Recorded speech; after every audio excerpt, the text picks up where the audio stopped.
So, just as we have come to expect with these Alabama coaching searches, you're not going to have to wait long to get some sort of direction as to who the next man up is. Today, we need to talk about the new hires Alabama just reportedly made, as both the offensive line coach and tight end coach positions have now been filled, and we've got to dive in and break it down. But before we can, as always, y'all know the drill. I've got to hear from you.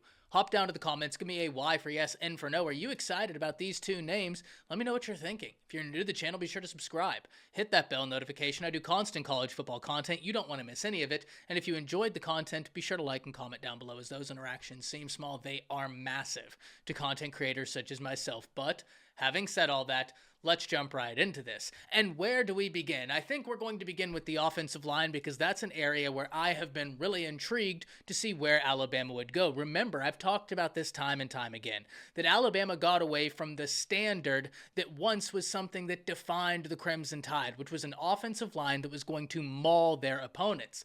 Over the course of the past 3 years, Alabama's offensive line has been inconsistent in terms of their play, especially when you look at sacks allowed, where they've averaged as the 99th best offensive line out of a usual 131 in college football. And yet, Alabama have sustained a level of success that very few in college football could even hope to sustain despite the struggles at offensive line.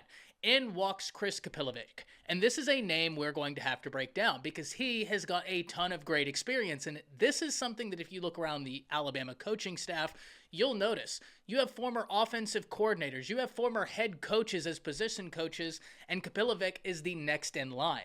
This is someone who was the offensive coordinator for North Carolina and did so very successfully when he was the offensive line coach at Michigan State, which is where he was just at prior to going to Baylor, though he never actually worked a game at Baylor, having been hired there at the end of 2023, now making the move from Baylor to Tuscaloosa. But when he was at Michigan State, he was able to do good work for that offensive line. It was an offensive line that he inherited, and instantly within 1 year, you saw a difference in terms of their production, and they were able to get a really positive running game going, and that's the other thing that stands out to me.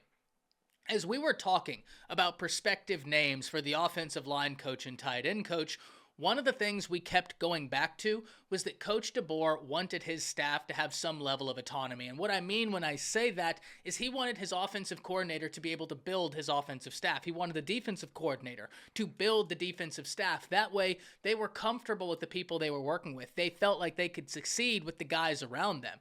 And whenever we think of it in that light, this hire makes even more sense than it previously did. Yes, Kapilovic is a name that coaches around the industry are high on. He's a guy that's been very successful in his capacity as an offensive line coach and as a recruiter, where he has been able to win battles for several top 250 players in the nation in terms of serving as a recruiter, and they're not all on the offensive line.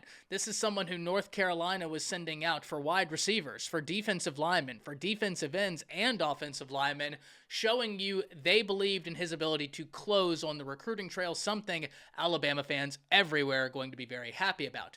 But the thing that stood out to me, even outside of the recruiting, was that he served as a run game coordinator. And the reason why that stood out to me is because Nick Sheridan is now your offensive coordinator, Shepard is your passing game coordinator, and here comes Coach Kapilovic, who is now the run game coordinator, really working towards that autonomy we just talked about.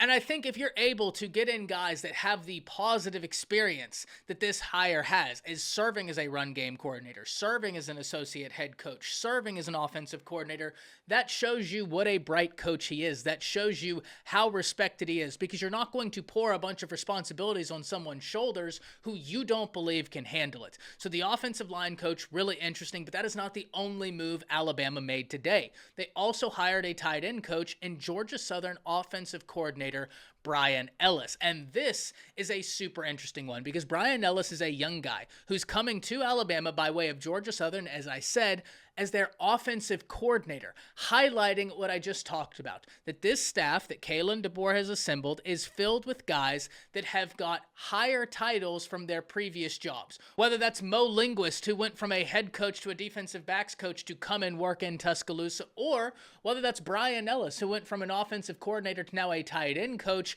I love the staff that Coach DeBoer has been able to assemble, and it makes me really excited to see what they're able to do. Makes me really excited to see what happens in the spring game, and more importantly, what happens when the season rolls around. But let's talk a little bit about Ellis, because at Georgia Southern, he was very successful as their offensive coordinator, and in 2022, he actually led a top 25 offense in total offense. And so being able to get him to Alabama to serve as a tight ends coach, I think that this is something that's compelling. Whenever we look at the history of Ellis, this is someone who played quarterback. He's coached quarterbacks. He coached quarterbacks at USC. This is interesting.